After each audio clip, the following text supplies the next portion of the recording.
So now we have the king of orchestration, which is Dean Tribble. Welcome. Thank you. All right. So I gotta have the key important element. You know, this presentation brought to you by the word orchestration, and you'll note that the title here is actually different than what we had in the agenda, which was about wealth in Web3. At a fireside chat a couple days ago with Ilya, he made the observation, or maybe we made the observation, that Web3 has created a lot of wealth but hasn't actually produced a lot of value. And the thing about chain abstraction, so before I dive in, you know, show of hands, who's heard of chain abstraction? Okay, good. So more than half in here have heard of chain abstraction.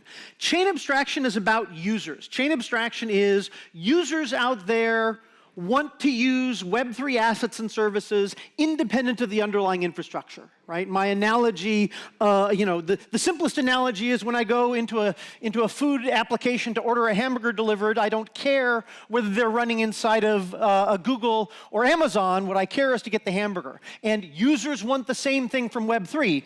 The important element of that being that users want something.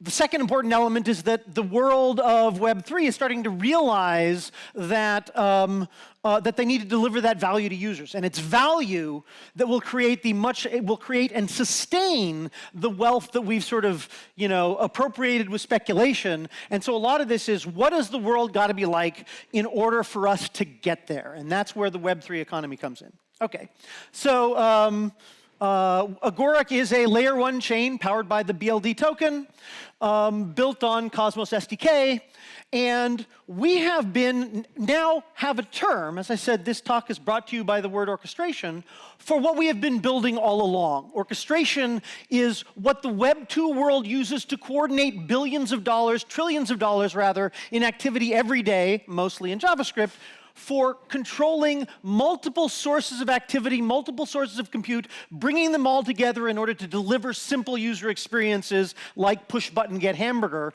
or I'll talk about more sophisticated examples later, but that's the core of what we've been building all along, and it now turns out to be incredibly relevant to this chain abstraction thing. It's what you need in order to get all of the ducks in a row to deliver these simple user experiences that we require, that users demand of us now, and that the industry is taking on as a narrative as the industry as a whole recognizes that that's what we have to deliver.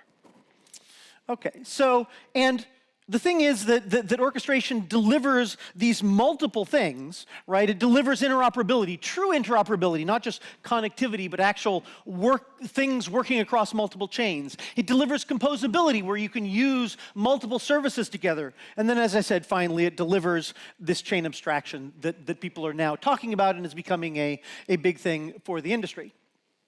So we have created, on the way there to a Web3 economy, we have created all of these independent nodes, these isolated nodes, and then connected them with IBC, with Axelar, with Polymer, with Union Bridge, with all of these connectivity mechanisms. But it's still mostly the case that you have to hand carry your assets from one place to the other, right? If you've got CCTP to bring you USDC from ETH to Cosmos, you've got to trigger that transaction and hand carry it across. Now, people are starting to roll out the applications and use cases that can automate some of that for you, but they're interesting and exciting, you know, the skips, the squid routers, et cetera.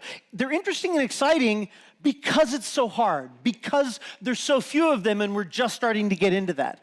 And we've created this network of things. With modular, we've now got this explosion of all these small systems that are connecting to each other, but we can't yet easily program across that in order to produce those simple user experiences. And so that's where we need to get to, is we want these richer experiences, we want these better experiences, and we want to be able to build not just simple applications that move stuff from one place to another, but we want to be able to build more complex stuff that have a real economy. And that's where the Web3 economy needs to get to. So what are some simple ones, right? I want to use my assets independent of what chain they're on, right?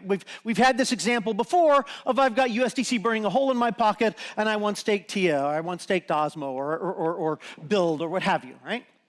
Well, we can get fancier than that, right? I want to get the best yield on my stablecoin.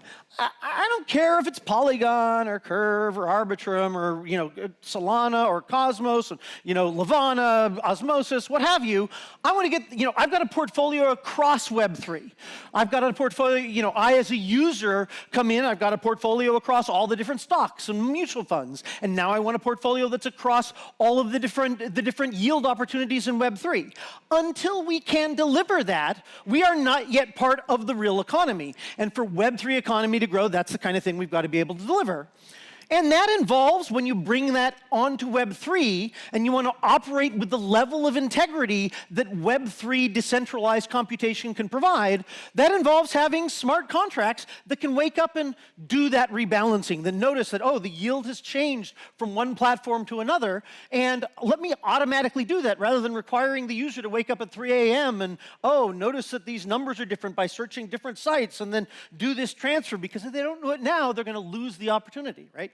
That kind of stuff should be able to happen on their behalf and not be tied to a single chain or even a single ecosystem, right? And then finally, this grows exponentially as we get farther along in how the economy should grow. So I've got an NFT that's being used for a season ticket or for a lease on script rights, like, Omniflix is working with Disney Indy on, right? And I want to be able to sublet that, right? I want to be able to rent that out to, or just lend it to a friend to go because I can't go to the game this week, or I can't go to that concert, or the Discord channel that the NFT lets me into is going to have a gathering and I've got to work that day, and so I want a friend of mine to attend on my behalf, right? All of those things are just part of what humans want to do on a regular basis, and if we're going to have NFTs as tickets, which is a multi-billion-dollar opportunity in industry that we can completely take over in Web3, then I've got to be able to do this stuff where I've got an NFT on Omniflix. I can lock it up in an interesting market, bring it over to a market on Agoric or on Ethereum or Solana or what have you, and have my NFT that I built there participate in richer economic activity, like lending it out, like treating this NFT the way you would do Airbnb. And it's just available for whoever wants to be able to come from my friends to come and borrow my season ticket if I'm not using it, right? All those things are the kinds of relationships that people build that smart contracts and Web3 can automate, that they can add new and interesting and novel incentives to, and yet we're just not close to that yet, because programming those kinds of use cases across these multiple systems is just too hard. We don't have the tools to do that. So, and so what happens is, if anyone who wants to do these kinds of things, they have to manually execute all those different steps. Sorry, I can be more enthusiastic if I am not parched. But think about that, right? Payments is huge. Payments is obviously very important. Payments is a huge part of the industry, but payments are at most half the economy, right? I'm going to pay for something. And right now, the somethings we can pay for are pretty flat. We don't, I can do a trade with you of X for Y, but I can't do a long-term relationship that I automatically take my rewards and build up a position over here. And when that position grows to a certain threshold, then turn around and roll it over onto some other chain and buy an NFT that I've been saving up for. Yeah, can't do that on chain. And we need to get there in order to go to have a not flat economy, to build up the kind of exponential growth and adoption in the world that we want to see. So, where does that bring us? As I said, this conference and this talk is brought to you by Orchestration, and this started to some extent at last year's Nebular. I presented examples. We have a general purpose JavaScript implementation system, and we were talking to the Web 2 world and saying, well, here's what you can do in Web 3 that does this nice little cross-chain stuff. And it started at Nebular last year. Hence, bringing it back here and introducing it again here. So just in case you don't recognize me from last year, we had these hats going on. Okay. So everyone, when I do this, say orchestration, right? Orchestration. No, sorry. Okay. So what is that, right? Well, we have upstairs in our booth the Agoric booth upstairs is highlighting the Calypso application, which is the first application building on our orchestration core. As I said, the orchestration core will ship, is in the release pipeline. We'll talk about that in a minute.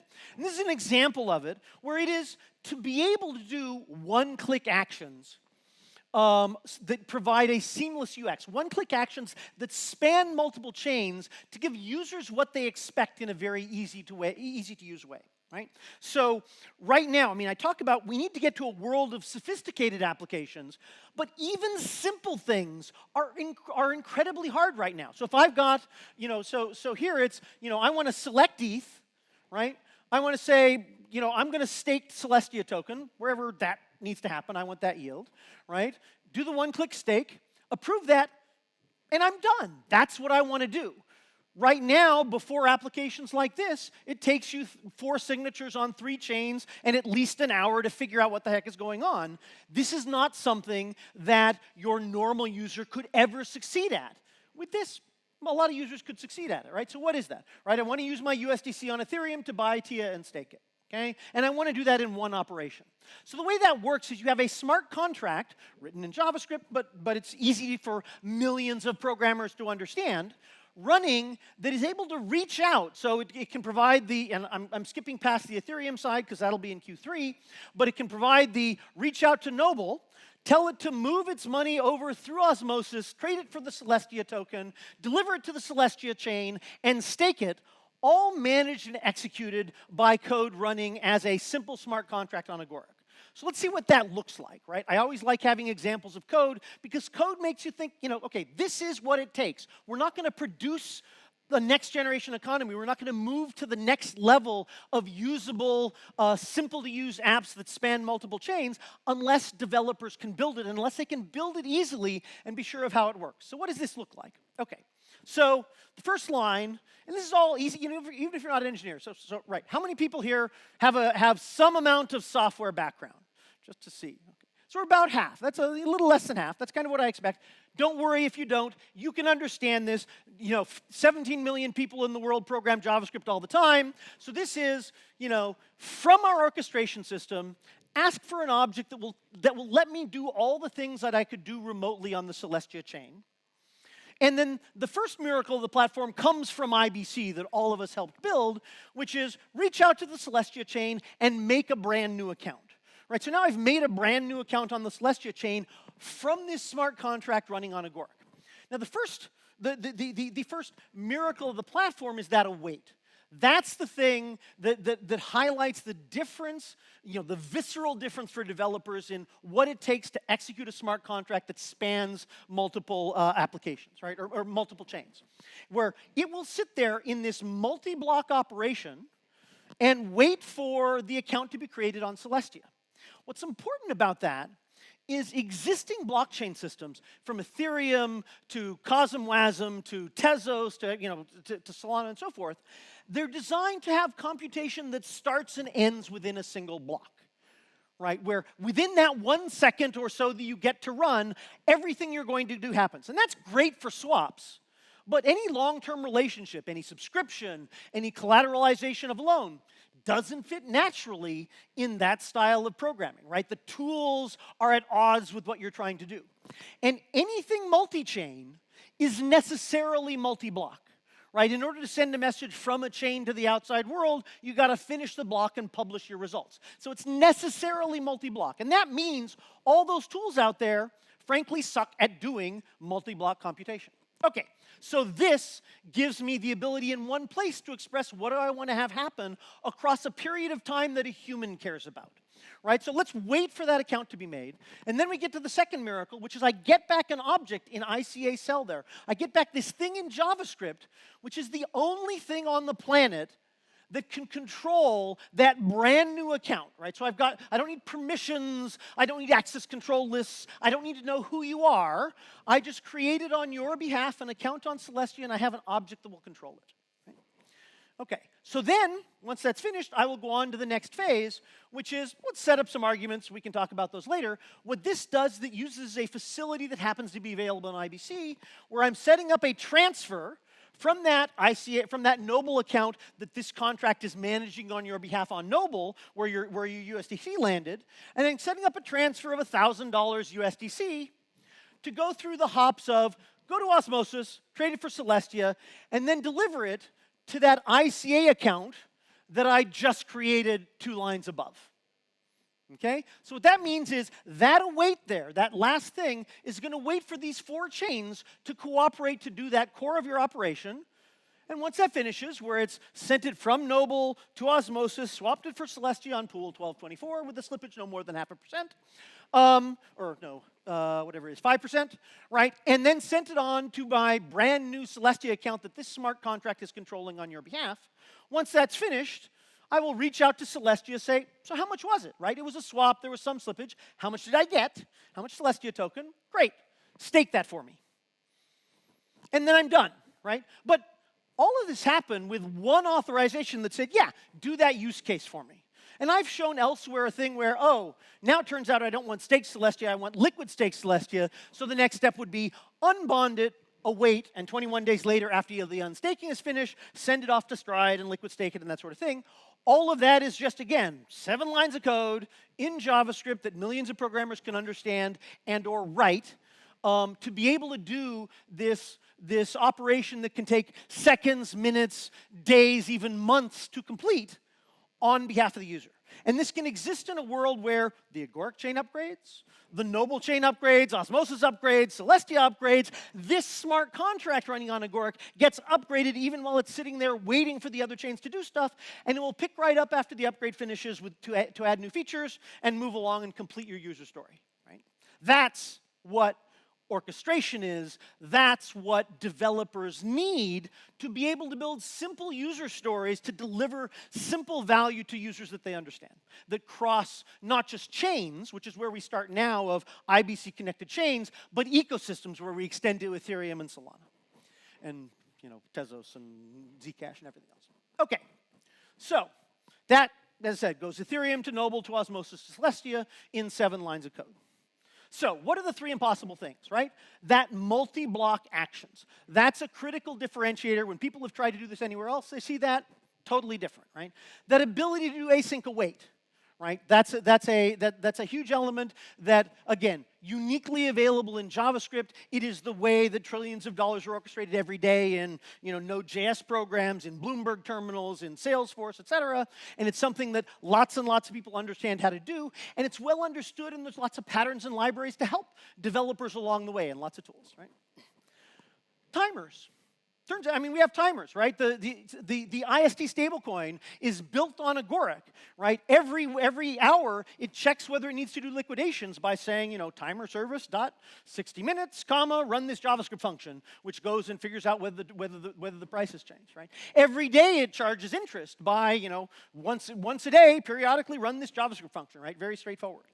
The liquidate, I mentioned undelegate, right? If you have the one line that says await, undelegate my position on Celestia, that await will wait for 21 days. And it, get back from the underlying thing how long before it unstakes, sets a timer, wakes up and resolves your promise. From the programmer point of view, from the implementation point of view, other blockchains could add this. But from the programmer point of view, having it smoothly integrate into the programming model in a way that you can wait for a response, wait for the price to change, or wait for 3 hours, and have all of those uniformly fit in and work the way you're used to programming is just a night and day difference in being able to build simple user stories. And then finally, extensibility, right? I said at the beginning there, get chain Celestia to give me all the operations available on Celestia. And Celestia, well, it turns out it doesn't have ICA turned on, but they're working on it, right? But Celestia is connected with IBC, right? Osmosis is connected with IBC. All Juno, all these chains are connected with IBC, and so we can easily reach out. We've got an implementation that uses IBC to go out and make an account. But as we extend this and add more, when I say get chain Ethereum, right? That's already wired, so that's not wired into these APIs, but it's in the orchestration core that, for example, I mentioned Calypso, that Calypso is building on, where that gives you something that will get to Ethereum using Axelar. And when Union Bridge comes out, it can get to Ethereum using Union Bridge. And the nice thing is the programming API is just the same. The reason why JavaScript is the #1 programming language in the world still is that it's easy to build those extensions and have them smoothly fit into a framework. So if I say get chain filecoin, it's obviously currently not using IBC, and yet it can use whatever is the available transport underneath to deliver you the programming experience, so you can focus on the steps, the workflow, to provide user with a good user experience and a simple user experience and the next level of sort of interesting economic activity to build up a Web3 economy. So that extensibility is key and, again, unique to this kind of platform. Okay, so where does that leave you? Obviously, you can build these seamless cross-chain workflows, right? You know, that one 7 lines of code spanned 4 chains, right? Doing something that then goes and, you know, grabs that and does liquid staking and takes that over and makes a vault and then goes and takes the ISD stablecoin and gets out of the vault and goes off to Osmosis and buys more TIA and doubles down and all that sort of straightforward code. You know how to write loops in JavaScript. You know how to handle exceptions in JavaScript. It all can just work, right? And importantly about that, those seamless workflows is that it gives you seamlessness from the programming level, but it gives you the ability to have users approve a single action that they understand, that's semantically meaningful to them, and have the underlying system do that, right? If I've got, on one chain, I've got Matic, and I want Osmo on another chain, underneath the covers, well, that might be on 2 different ecosystems. User doesn't care. He pushes a button and says, I want to convert Matic over here to Osmo over there. Make it happen. The implementation of that might be sell the Matic in a local market, get USDC, use CCTP to bridge USDC across over to the other chain, buy the Osmo, and here you go, right? And sure, the user can dive in and understand that if they care, but once they've decided to do it, they want to push a button and have all of those steps happen for them. They don't want to be manually responsible for making that happen, right? They don't want to be manually responsible for figuring out and paying a driver to go and pick up their hamburger in order to pick it up and come and deliver it to their address, and paying the map provider to deliver a map to the driver so the driver can pick, that's crazy. You want to be able to just deliver user stories to end users. What this leads to is it's not just about new Web3 apps. And as I mentioned, I showed you that simple staking UI. Our booth upstairs, you should check it out. It highlights Calypso, which is the first application building on us that has that simple staking UI that does this easy, I've got assets wherever, I've got liquidity wherever, bring it together and let me stake it. It also adds to the value of existing applications. So if you're a liquid staking platform, for example, what do people do? They bring Atom, they bring Osmo, they bring TIA, whatever it is, to the liquid staking platform, and they lock it up, and they get a liquid staking token. And what's the first thing you have to do with a liquid staking token? Well, if you look at Stride, if you look at pStake, if you look at those things, they have a set of links to where you can use those, right? You got liquid staking in order to unlock the value of your underlying asset while still getting the yield, right? That first use case. And now you want to use that asset. So you want to take it and put it into a pool in Osmosis, or loan it out on Ume, or go off to Astroport, whatever it is. They have to send you away, right? They've got a set of links. You click on the link, and now you're over in the Osmosis app. I'm sure Osmosis is very happy to be delivered a customer, but now the liquid staking site has lost the customer, right? By being able to use orchestration and extend their functionality and incorporate these additional services into their offering, they get the holy grail in Web 2 is user retention. You did a lot of work to get a customer. Wouldn't you like to keep offering them richer and richer services in order to build up a richer and richer economy and a better place for yourself inside of it? Orchestration lets you incorporate third-party services available across the Interchain, right, or across the overall connected Web3 space into an application to deliver singular user experiences to users, right? And that's good for all the service providers because now they get more access, they get more visibility, they get more people pushing their product integrated into these aggregate applications. And that leads to better economics, right? That leads to more uses for your token, more uses for transactions, right? Osmosis, everyone's familiar with that. It's one of the main AMMs in the Cosmos ecosystem. For all of these AMMs, if you look at most of the trading in the world that is not Web3, most of their volume is from automated transactions coming from third-party systems. Their volume is not from retail trading, right? Osmosis, Astroport, all of those systems, Curve, et cetera, all those systems should be the same way, where most of their volume, most of their dollars comes from massive automatic use because, in IBC Fund, you pushed a button and you took, USDC and converted it to IST, and it just went through Osmosis or went through Astroport or whatever it is, right? That kind of being able to use these other services and incorporate them into richer use cases. So I just, as I said, I had Matic, and I want that NFT on Stargaze. Make it happen. The fact that there's 2 trades in there, yeah, I don't care. But that drove volume to all of those service providers along the way, and that's what makes for a richer economy. That's what makes for more actual value delivered to users that produces actual revenue instead of merely speculation, right? And so that leads to that new value creation, right? People, the industry overall, especially with the chain abstraction theory, it's really focusing on, right, we've got to deliver value to users. We've got to do things that users actually want. And the resounding answer coming back is users want stuff that's simple, users do not care about your tribes, and the things that users want generally span multiple chains, and multiple services. And we have, given the right kind of programmability, we have the ability to deliver that. And so we have the ability to deliver that. We kicked off, I should really put, again, that date beforehand. At Nebular last year is when I first showed this async await and this ability to do this async coordination across chains. But it was, you people coming to us and going, wait, you can really do timers like that? That is like totally amazing, right? Or you can do this orchestration and tie it all together. That would be really cool. Can you deliver something more programmable for that? And so we listened, we heard it, we saw that Web2 doesn't really want to write smart contracts, but they definitely, absolutely want to absorb the content we can all produce. And that led to the launch of orchestration, where we kicked it off at the beginning of this year, got a lot of interest and excitement. Today, the orchestration core is in the very last stages of testnet. The vote is going out. It will deploy next week. So the orchestration core that has the heart of, message come in, trigger a JavaScript function to go do an interesting thing on behalf of the user, so you can stitch together all this async coordination with sort of the integrated IBC support. That core rolls out next week.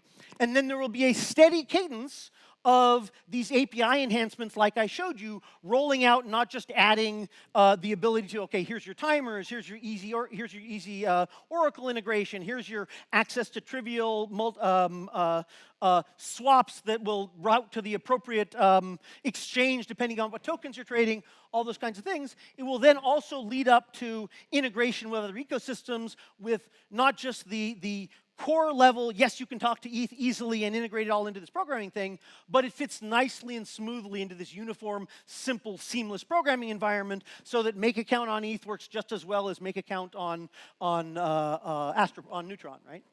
And so that will be, our relationship, our work will be in delivering all those platforms and helping applications that are building on top of this. As I said, we've got an early access program. The first of those you can see being, the first applications on that you can see being celebrated upstairs. Absolutely talk to those guys, see the talk later and get a demo for Calypso. But if you've got a, core use case that is either cross-chain or already exists and could leverage and incorporate these third-party applications, by all means, reach out to us, join the EAP program. We're looking forward to taking some of these things and really just, nailing these end-user stories that will build the next generation of not just wealth, but value in the Web3 economy that we're all here to create. So thank you very much. Big applause.